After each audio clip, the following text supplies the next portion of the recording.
All right.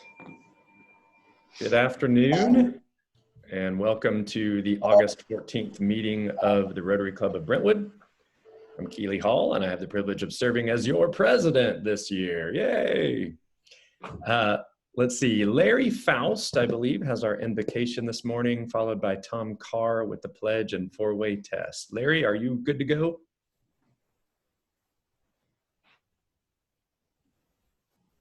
Am I unmuted? Yes. Okay, let's everybody bow our heads, please. Father, we are so happy to know that you are still in charge. Just as we were all talking in a small group, the issues with school, issues with so many other things, that this virus has changed us all into just a different existence. But we just pray that the fact that you are in control and that this will give us peace with what we are dealing with, but also give us the strength to deal with it and to love each other, because that's what it's going to take. All this dislike of each other and all that's going on is just going to make things worse instead of better. We have a great country. We don't want to lose it just because of this. We just ask that Rotary will be a leader in all of this, and we know what the right thing is to do, and so we just need to spread it among our peers and our friends and our relatives. We pray for those in the club who have special needs.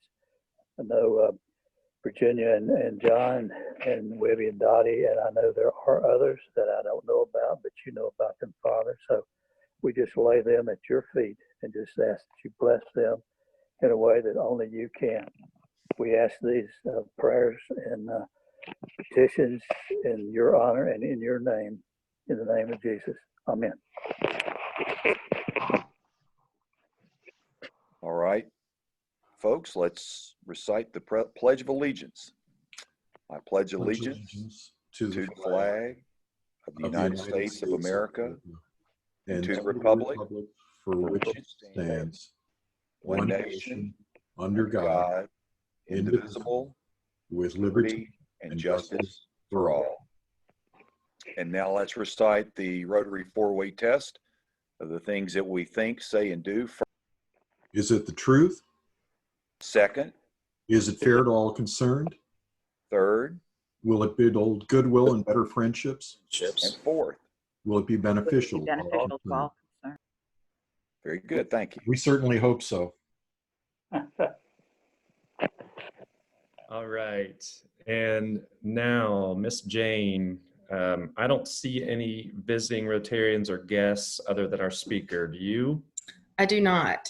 I don't see anybody. I was just going to point out that looks like we've got half our club has had an August birthday. So happy birthday, everybody. We've got Skip Hebert, Tom Botteroff, Dick Green, Steve Hammers, Devin McClendon, Bob Sinclair, Tish Tisherman, Jim Villers, Greg Urban, Dale Welling, Steve Passon, Sheila Cleveland, and Michael King. All those in August. So wow. Too bad we're not together to sing and have cake.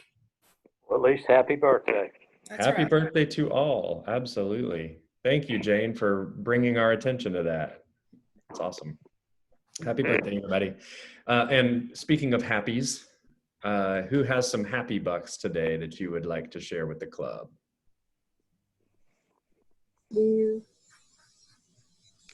I have happy bucks. Go ahead, Sherry.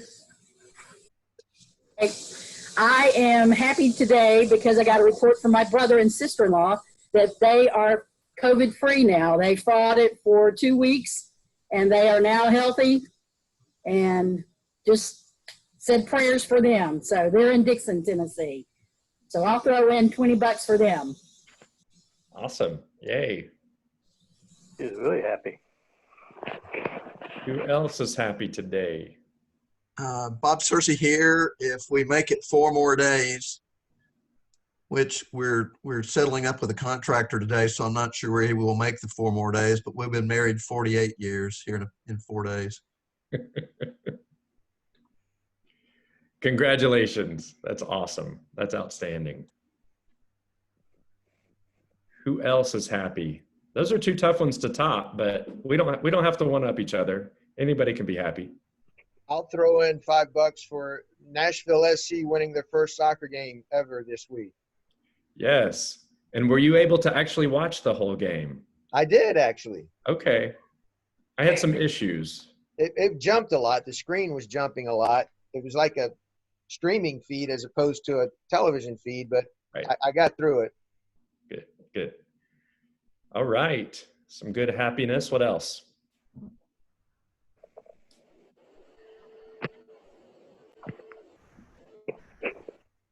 All right. Well, we'll move on to some announcements. I did get a couple of folks that were interested in helping with the Tennessee Baptist Children's Home Project, and I'll be back in touch with y'all. We may be working on something through the foundation as well on that. So stay tuned. I have not ignored, well, I have kind of ignored you, but my intention was not to ignore you.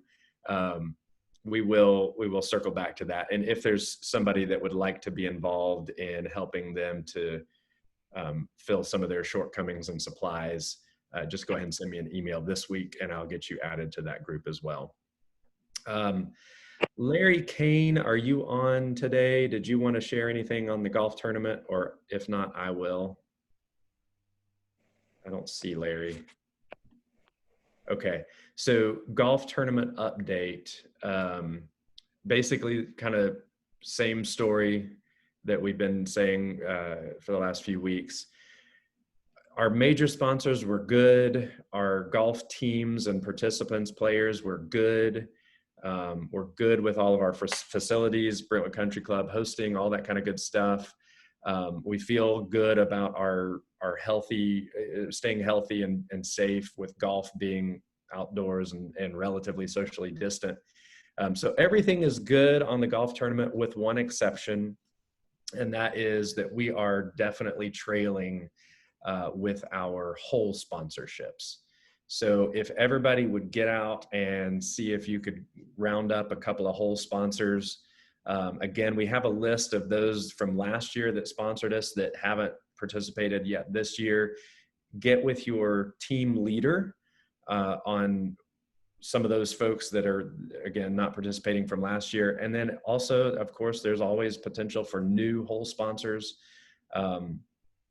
Larry gave a little bit more detail recently where he said our expenses for the tournament are actually going up a bit because of some of the differences in how to run a golf tournament this year as opposed to last year and some of the safety protocol. So our expenses are going up. We're already going to eat into our net because of that. And so we'd love to have some additional hole sponsors come into play. So please do get out, beat the streets, round up some hole sponsors. Would love to have them participate in that way. All right, now I'm going to turn the microphone back to, I believe, Tom Carr. I hope I'm not surprising Tom. Tom, are you going to introduce our speaker today? I am indeed. Awesome.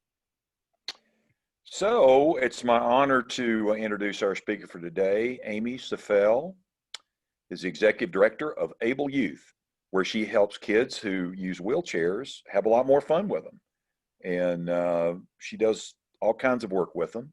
We're going to hear a little bit about that today, but she was born in Atlanta, and she moved to Nashville after graduating from Furman. It was a Christian Knights, I think. Go Knights. And she worked for a record label, EMI Capital Christian, for about 12 years. She's on several different committees with Getting Fit for Nashville, the Achilles International, and the Mayor's Committee for People with Disabilities.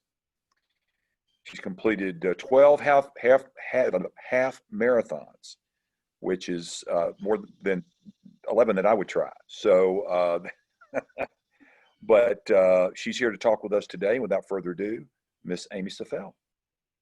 Awesome. Thank you for having me. And I'm super happy to be here, even though, we had to do it virtually, but I'm happy we could make it work. I am going to share my screen so that I can show you some of our awesome kids. All right. Awesome. So I am the Executive Director of Able Youth. It stands for a couple of different things. One thing I will tell you from the beginning is it's athletes building life experiences. And so we help kids with physical disabilities learn how to be independent using adaptive sports as a vehicle. We have kids in our program that are sometimes even younger than 2. We post 2 all the way up to 22, and helping them learn to become independent in all areas of life. And, we do a lot of sports. We do a whole lot of sports, but really them becoming independent is really our biggest motivation in life. Able Youth was founded by a guy here in town named Rick Slaughter, and he became a wheelchair user at the age of 17 after a car accident.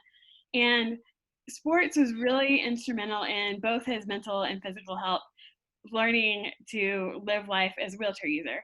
He was one of the top 5 in the world in wheelchair tennis, and then moved on to racquetball. But one of the things that he did for his regular job is that he helped fit kids for their wheelchairs.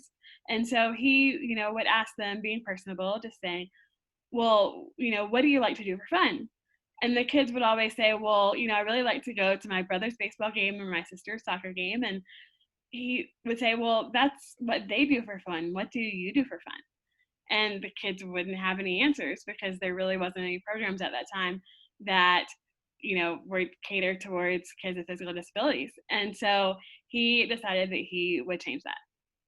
Initially, because Rick is so competitive, he's on our board still, and so he's still a Nashvilleian here in town, but he was so competitive that he wanted everybody to be like him and, to be a high-level athlete. But then he soon realized that not everybody had either the motivation to do that, not everybody had the skill level to do that, and so the mission had to change in order for the organization to survive.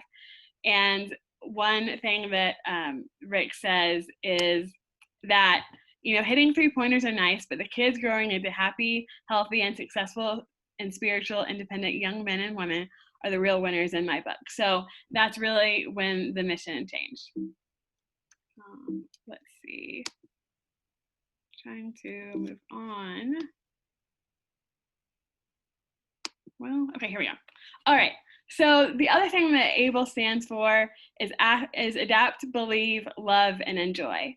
And the reason that it stands for that is because those are the ideals that we try to teach our kids. Adapt, our kids and our staff have disabilities. We can choose to feel sorry for ourselves, or we can adapt and make the most of it. Believe, we must believe in ourselves and our ability to accomplish everything we want in life. Love, we should be thankful for every day we have, and enjoy. We should enjoy all the blessings we have and enjoy each day to the fullest. For people that don't know a lot about adaptive sports and recreation, there are many benefits. Social, the kids automatically then have something in common with their able-bodied peers and meet new friends who are just like them. That helps their self-esteem. They learn just how much they're capable of, and that their disability isn't a barrier to doing whatever they want to do in life.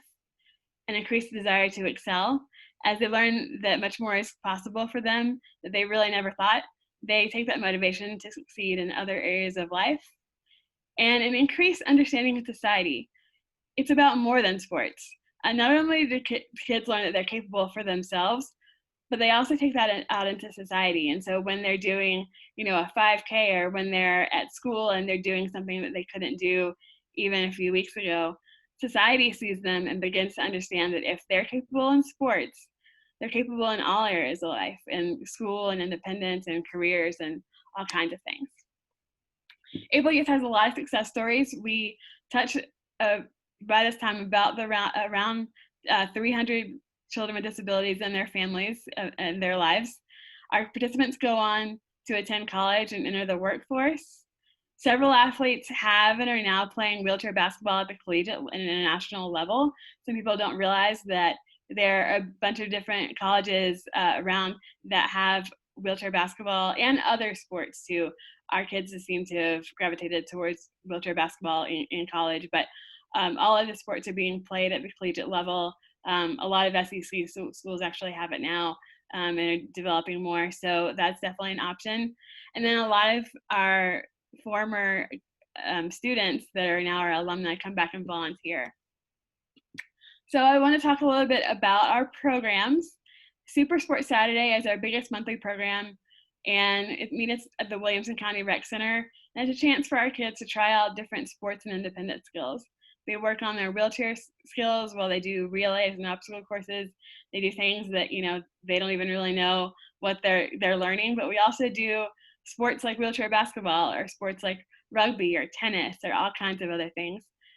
The kids always once a year get a chance to drive an adaptive vehicle, because most of our kids will be driving one day, and so they get a chance to learn what that's all about. And then our very youngest kids join, and some of our kids have joined younger than 2, usually whenever they get their first wheelchair. And without a doubt, all the parents, when the kids are that young, will come back and say, you know, my child was immediately pushing their chair better just because they were around other kids with disabilities. Because for them, even pretty much all of our kids, you know, unless they come to Able Youth, they might not see anybody else that looks like them throughout the course of their day, you know, in school or in society, especially in the pandemic. And so our Super Sports Saturdays have been virtual since April, but that's still been really important, because if they're not going anywhere, you know, even in a normal time, you know, they might not see somebody else with a physical disability in their everyday life. And so just to keep them realizing that, you know, they're okay just the way that they are and they have capabilities, that we keep up that virtual Super Sports Saturdays, and we think that's really important. We also help parents too. We have parent connection meetings where they can learn about topics to help raise their child with a disability, and so that's also really important for our family development as well. Here are just some pictures of our kids and them in action. One of the other programs is the Music City Thunder wheelchair basketball team. We have a varsity team, and then some years we have a prep team, which is like middle school and younger. They practice weekly. We don't exactly know how the season will play out this year. Probably, definitely not in 2020 they'll start, but hopefully they'll start. And in 2021, they have out-of-town tournaments, and they play various exhibitions. And this is one way that we fuse sports and independence, because when they go out of town, they're expected to handle their own luggage. They're expected to navigate and learn what it's like to navigate a hotel, and what a hotel room might be different than the regular room at home. They're expected to order and get their own food. So this is one way that we fuse sports and we fuse independence. And our team is coached by Paralympic 2-time gold medalist Emily Hoskins. And so she's a psychologist here in town, but she's also had a very decorated career in wheelchair basketball. She went to the University of Illinois and played there. So she's a great role model for our kids, both in life and in basketball. We do have our own bus, and it has its own wheelchair lift, and so that's great when we can travel, especially for our basketball team. They can all travel together, and that really helps build the team. We also have a cheerleading and dance program, and the squad goes to basketball games and exhibitions, and so that is super fun for our kids as well. For road racing, we do quite a bit of this. We have a partnership with Nashville's chapter of Achilles International, which is the organization that pairs athletes with disabilities with able-bodied runners. And our athletes they can push their own wheelchair, they can use a track chair, which bottom right, that is an example of a track chair that has the 3 wheels, much lighter and much different setup than a regular day chair. They can use a hand cycle, which is bottom left, and so they're propelling a cycle with their hands. They can run or walk if they are able to. And something else that I didn't mention yet is that a lot of our kids are not full-time wheelchair users, but they would never be able to play sports if it weren't for the use of a wheelchair. And so, you know, wheelchairs are technology. It allows you things to do better than you could do otherwise. And so we always teach our kids that, and kids realize that, hey, you know, by using this wheelchair, I can do so much more than I could do if I wasn't. So all kinds of ways that they can do road racing, and then the guides that are with them provide as little or as much help as they need. We have other program partnerships. We also partner with Catalyst Sports, which is an adaptive rock climbing group, and I'm also the kind of director of that, and that usually meets twice a month. We haven't started meeting again after COVID, But kids, young and old can come and learn to rock climb, and that's a lot of fun for our kids to do something completely different. And then in the summer, there are water skiing clinics through the Wheelcats, which is an adults wheelchair sports league. Independence Camp that's actually coming up and will be virtual this year, but it's an annual invitational weekend usually at YMCA's Camp Widgewagon, and counselors teach skills of independent living like personal care skills. They teach household chores. They teach wheelchair mobility skills, particularly when outdoors. And this is great because, a lot of times parents will jump in and they'll try to do things for their kids, not really realizing how enabling that is for them. And the goal is for all of our kids to live on their own one day. And so if the parents always jump in, they're never going to, learn those skills. And so it's pretty intense weekend sometimes, but kids always learn, what they can do. And we send them home with a report, and that says, hey, if your kid tries to tell you that they can't do the dishes or they can't make their bed, we have this paper to tell you otherwise. And so that's really great for when they get home and the parents start to realize, all that they can do as well. And a lot of our counselors are adults with disabilities who really get it, and they serve as mentors and role models. And like I said, the goal is for them to do everything for themselves for the weekend. But it's also a lot of fun. We play so many games and different things. And one example that I'll give is the top right. That was a game, and we had all of our kids pretend that they were rock stars. And after their gig, because they were, they weren't like huge rock stars, they were starting out, and they had to figure out how they could pack up all their gear by themselves and put it in the car. So they had to pick up their amps, pick up their guitar, and take it out of the car, and then close the back of the car. And it was really fun to see all the creativity that the kids came with. I would definitely venture to say if they were faced with this task in real life, they wouldn't be able to do some of the things that they did in this relay, but it was a really good opportunity for them to keep thinking about the future and see how these independent skills really matter in their lives. We do a lot of career exploration. A lot of studies show that kids who play adaptive sports, whether it's competitive or recreational, go on to be more likely to be employed. And we want to foster that in our kids. We want our kids to be prepared and think about what they want to do in the future, because we want them all to be employed. And so the bottom left is we did a day at a fashion company, and they did all kinds of things. They learned about not only the production of some of their products, but then what that's like in terms of marketing, what that's like in terms of product placement and things, all kinds of development things that they learned. So they did that. And then we also have a partnership with NECAT, which is Nashville Educational Community Arts Television. So a lot of our kids are actually television producers with them, and they've learned how to be on air, but they've also learned how to run cameras, run all the technical side of things. And so those are just two examples of ways that we've helped kids learn about what they can do in the future. And the great thing about media is that once they learn how to do media, if there's something that they think that they can't do in their life, that their disability prevents them from doing, let's say, and this is far-fetched for any person, but let's say that they really love football.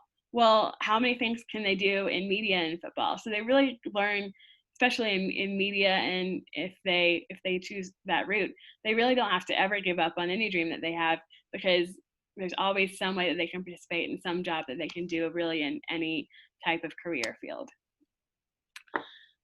One other thing that we do are life trips. They're opportunities for kids to further their independent skills and also learn a new adaptive athletic or recreation activity. We want our kids, like I said, in our basketball program, we want our kids to be independent at home, but we also want to be able to practice those skills out in the real world. And our staff helps go and make sure that they do that. So our kids practice higher level of independence skills like handling luggage, problem solving in hotels. Sometimes it involves an airplane or a shuttle, and they practice all kinds of different things. And so this is a really great opportunity for them to see that their independence they practice at home really has much more implications out in the real world. In 2014, we took a ski trip to Winter Park, Colorado, and went and skied at the National Support Center for the Disabled. And one thing, I'll tell you about myself is if I didn't, if that wasn't something I shared at the beginning, is I participated as a kid and continue to do a lot of things like this alongside of our kids. I have spina bifida, and I've used the wheelchair since I, was very little. And so actually the picture you see on the left is me. I've taken up skiing and love to do that. And one of the kind of the downsides of our trip this time was that a lot of our kids were out and never got pictures of them in the ski, and people wanted to see how someone, skis adaptively. And so I wanted to make sure I included that picture because I had taken some pictures of myself. But it was a really great trip for them to learn to ski, something that they can't do around here very well. In 2015, we went to Orlando, and we took some of our younger kids to Magic Kingdom, and then we also went to Discovery Cove, where you can swim with dolphins. And as part of that, each kid completed a independent scavenger hunt. So like while they were out at the Magic Kingdom, they had to learn to find the wheelchair accessible bathroom. They had to learn how to find different things that they could reach by themselves. And so a lot of different things were learned on that trip. And here is some of our kids swimming with dolphins at Discovery Cove. And this is at Disney. In 2016, we went to Atlanta, and which is like we talked about at the beginning, that's where I grew up. And we did adaptive paddleboarding. And then we also met a friend of mine who works at the Georgia Aquarium, who has also used a wheelchair his whole life. And he talked about his path from high school to college and then out to the working world. So kids really got an opportunity to try a new sport and then learn a lot about life as well. We were going to go to San Antonio this year, and we were going to go to Morgan's Wonderland, which is the world's only fully wheelchair accessible water park. So COVID put that on hold, but we hope to be able to go another year for kids to get that experience.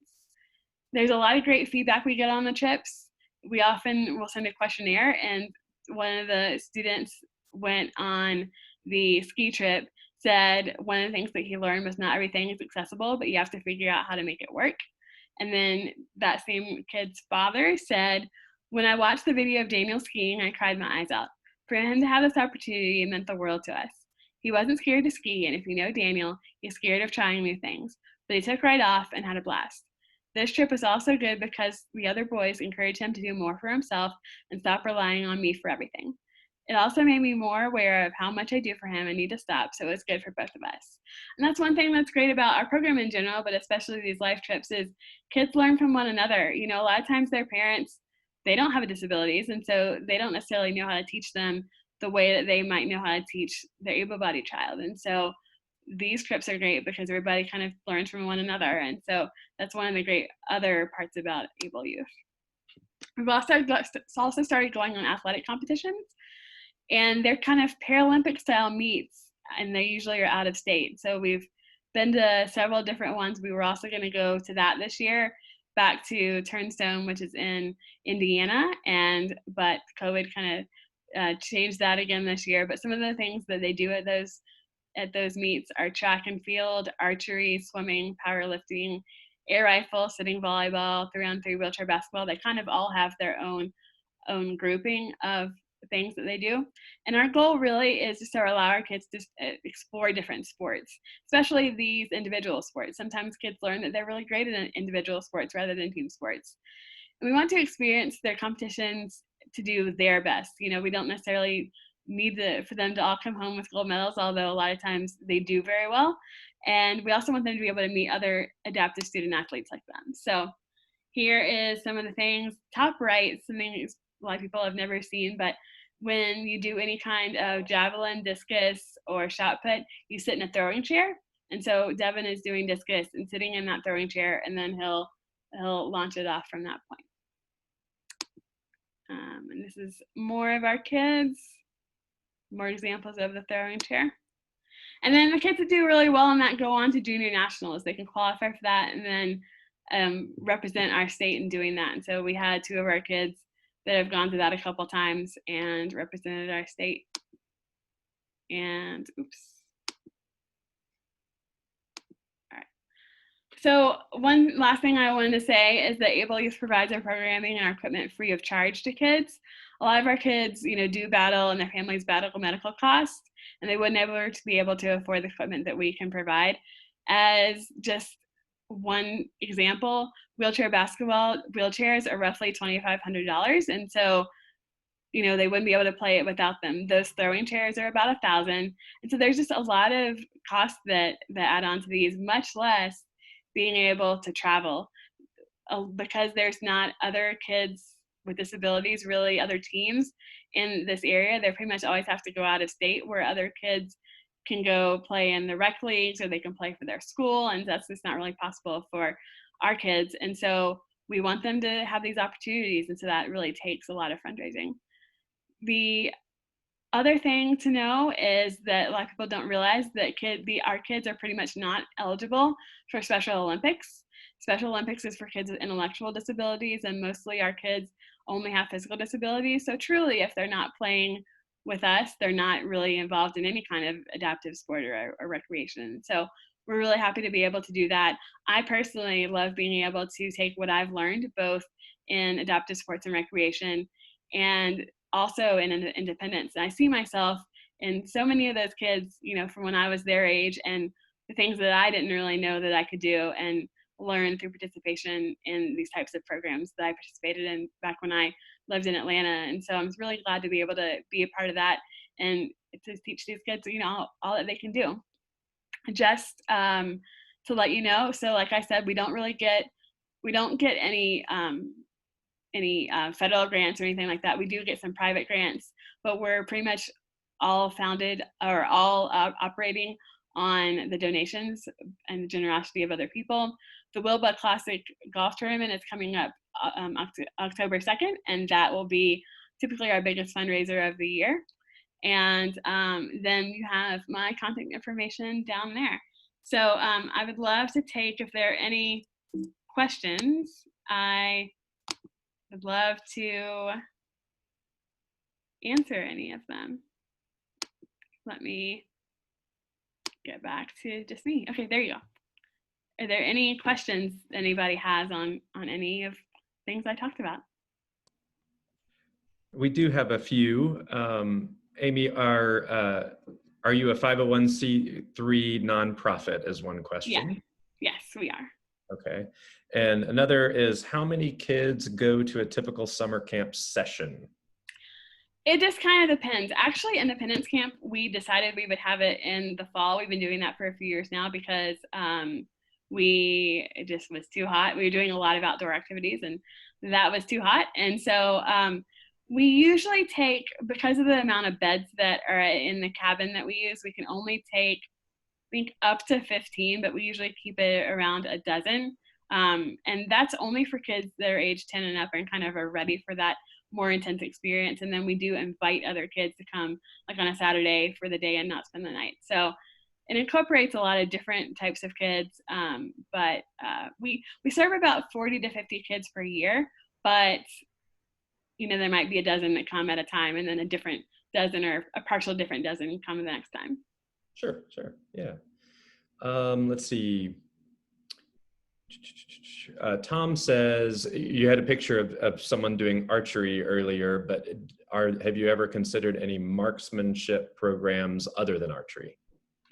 We have not. Kind of the reason, and I can also say that we are open to any other programming ideas. So if you guys have any other things, actually, I spoke at another Rotary a couple weeks ago, and they let me know about Nashville rowing. And so we are going to start a rowing program. We're going to go out there probably this fall, if that allows us, if we think it's socially distanced enough to be able to do that. So yeah, we're always adding new things, but we weren't involved really in any of these kind of individual sports until we started going to these meets. And so archery is at most of them, and sometimes the air rifle is too. So that is really our biggest experience in that. Great. Let's see. Larry says, where is your golf tournament, and what was that date again? It's at Franklin Bridge golf, which used to be Forest Crossing, and it is October 2nd. Awesome. Where do most of your kids live, and what does it cost annually to run your program? So our kids kind of live all over. We actually had 2 girls that came from Indiana for a while because there really wasn't anything close to our program like that.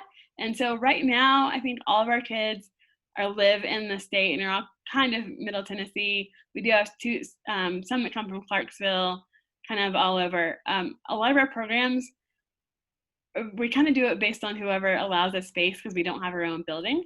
And so a lot of our programming is in Williamson County and some is in Davidson County, but our kids can kind of come from anywhere. And then our annual budget is about $150,000 in a normal year. Obviously, this is not a normal year and things, but yeah. So I'm doing some terrible math in my head, but I'm thinking through things like, you know, if my kids want to go to a water park, we can go to a water park anywhere within all sorts of places within driving distance. But if you go to a water park and you go to San Antonio, that's a much more expensive ticket. And so with a budget of $150,000, that does not go very far. So are these parents having to supplement a ton themselves, or are you getting a lot of in-kind sponsorships? How does that work? We're getting some in-kind as well. And that's really, we don't take flying trips very often. So that's one part of it too, is that the trip flying is definitely not even an annual thing that we can do. And so if we raise more, we'll be able to do that more. But so we try to keep flying at a minimum, you know, if we can. Thankfully, most of our basketball tournaments are driving, but even at that, you know, if you arrive on a Friday and leave on a Sunday, then, you know, that's still an expense. We have, I think right now we have 9 kids on the team, but we've had, you know, 12. And some years, like I said, there are 2 divisions and we've had 2 teams. So some of the services and things that we can provide, you know, do depend on how much we raise that year. And we kind of hope for the best. But we're very grateful for all of our sponsors and do have some in kind as well. Oops, I think you're muted. Sorry, we have one question. Jonathan's asking what your organization's website is. It's ableyouth.org. And then we're on Facebook as well, just at Able Youth Inc. is the address part. All right. Well, we already have, I think, 50% of a golf team that is willing to sign up for your golf tournament. We'll see. Excellent. Any other questions, comments from the group? Keely, I've got one. Yeah. Amy, has there ever been an effort to incorporate general aviation into any part of your program to get kids into airplanes and flying with pilots who tend to be pretty generous with their time and sharing their passion with young people? Any thoughts there? So there was a program called, and I can't remember what the name of it was, but I